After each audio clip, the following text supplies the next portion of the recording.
আসসালামু আলাইকুম, BD bike market থেকে আপনাদেরকে। আমাদের কাছে এই জিক্সার এফআই এবিএসটা আসছে সার্ভিসের জন্য। তো ভাই এর আগে আমাদের কাছে অন্যান্য বাইক কম পান, অলমোস্ট আপনার মাইলেজ পান হলো বললেন 30 অল টাইম সিটিতে উনি 30 এর বেশি উনি পান না। এটা জিক্সার এফআই এবিএস ভার্সনটা কিন্তু। তো এই বাইকটাতে আমরা যে কাজ করতেছি এখন আপনাদেরকে দেখাই। আমরা তো সবাই মোটামুটি সার্ভিস করি, কিন্তু আসলে বাইকের মাইলেজ বাড়তেছে কি কমতেছে কি না এফআই বাইকে কিন্তু ইজিলি বোঝা যায়। জিক্সার গাড়িগুলোতে আমি যদি দেখাই আপনাদেরকে, এখানে এটা হলো এফআই এবিএস ভার্সনটাতে আমরা এখান থেকে আমরা অক্সিজেন সেন্সরের রিডিং দেখতে পারি। একটা জিনিস একটু লক্ষ্য করেন, অক্সিজেন সেন্সরের যে সিগন্যাল ভোল্টেজ, এই ভোল্টেজ কিন্তু 1.80।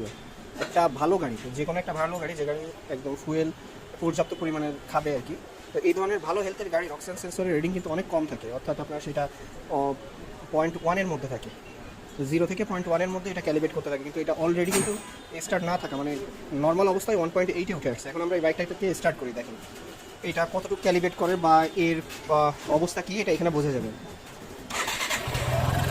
দেখেন এই বাইকটা কিন্তু আপনার 1.7 মধ্যেই মানে 1 উপরে উঠে গেছে।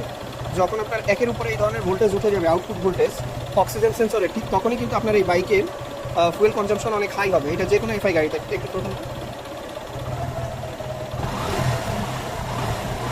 এটা কিন্তু নামে না, দেখেন এটা কিন্তু 1.7 উপরে উঠে আছে। এখন দেখেন, এখন যখন আমাদের কাজ করা শেষ হয় তখন আপনি দেখেন অক্সিজেন সেন্সরের ক্যালিব্রেশনটা এখন কিন্তু আপনার 0.7 কাছে থেকে কমে আসছে, এখন 0.5 পিক আপ দেন, এই যে 0.5 নেমে গেছে এবং খুব দ্রুত ক্যালিব্রেট করতেছে।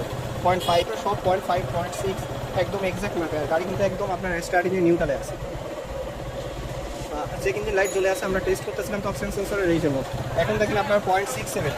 এর আগে যখন দেখছেন 1 উপরে তখন কিন্তু গাড়ির মাইলেজ অনেক কমে যাওয়ার কথা, আর এখন কিন্তু উনি সবসময় এই গাড়ির প্রপার যে মাইলেজ অর্থাৎ 35-40 এটা কিন্তু উনি অল টাইম পাবে। একটু হালকা পিক ক্যালিব্রেশন করতেছে 0.5 0.6 এর মধ্যে।